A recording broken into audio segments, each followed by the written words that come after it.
Ephesians 5:28-30. In the same way, husbands are to love their wives as their own bodies.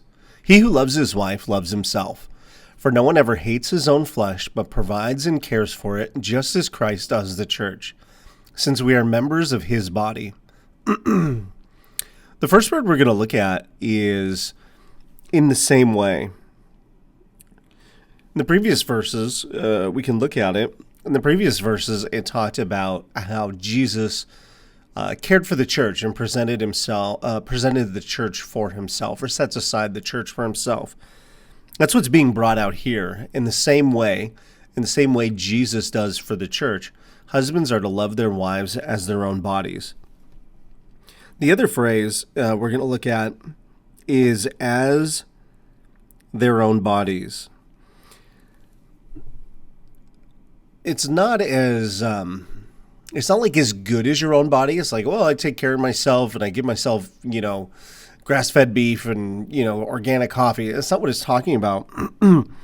The idea in both of these is the concept of unity. In the same way, Jesus presents the church for himself, and in the same way, husbands are to love their wives as their own bodies. It's talking about as unity.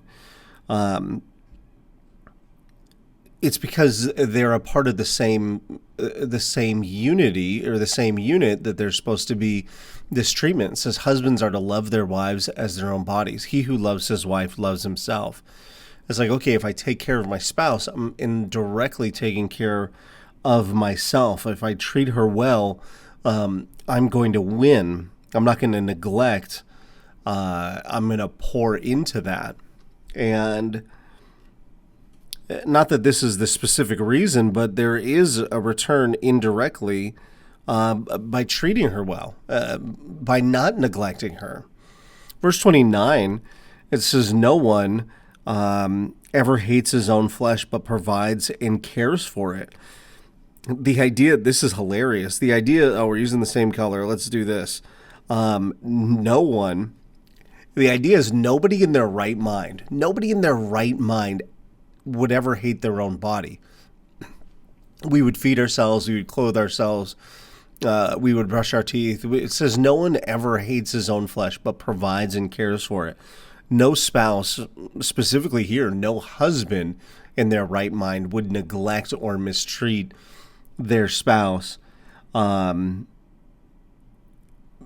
because we take care of ourselves. That's the imagery that Paul's doing.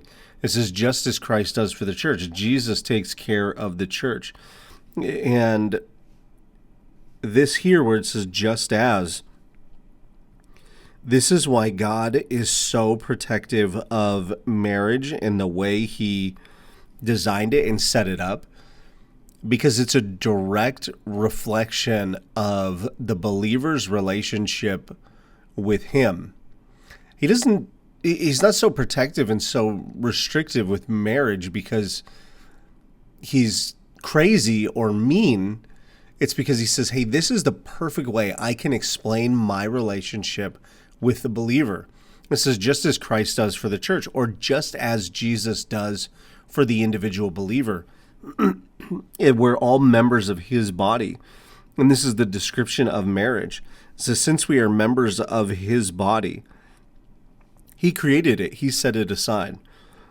So am I living in unity with my spouse? If I have no spouse, am I remaining pure and setting myself aside for my spouse? And am I building a relationship with Jesus until I am married? And it says, just as Christ does for the church, since we are members of his body. That's our primary marriage relationship, is our relationship with Jesus.